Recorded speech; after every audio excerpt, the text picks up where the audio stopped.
This is Kanisha Leek, editorial assistant for the award-winning student newspaper, providing information about some of the top stories in the March 26th issue of the News Argus. A student involved in an accident is circulating a petition for a pedestrian bridge. Emmy award-winning actress Lynn Whitfield, keynote speaker at the Women's History Month Black Women's Symposium.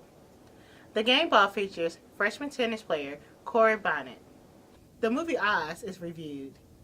Lady Rams softball team seeking a third consecutive CIAA championship. The editor's view, why is Satan being portrayed as a black man in the Bible series show? My column, we have to do better topic is, let's support all Ram athletic teams. The campus crew question, are students insensitive about reports involving sexual assault against women? Don't forget to check out the incident reports. You might recognize someone. Remember to like us on Facebook and follow us on Twitter.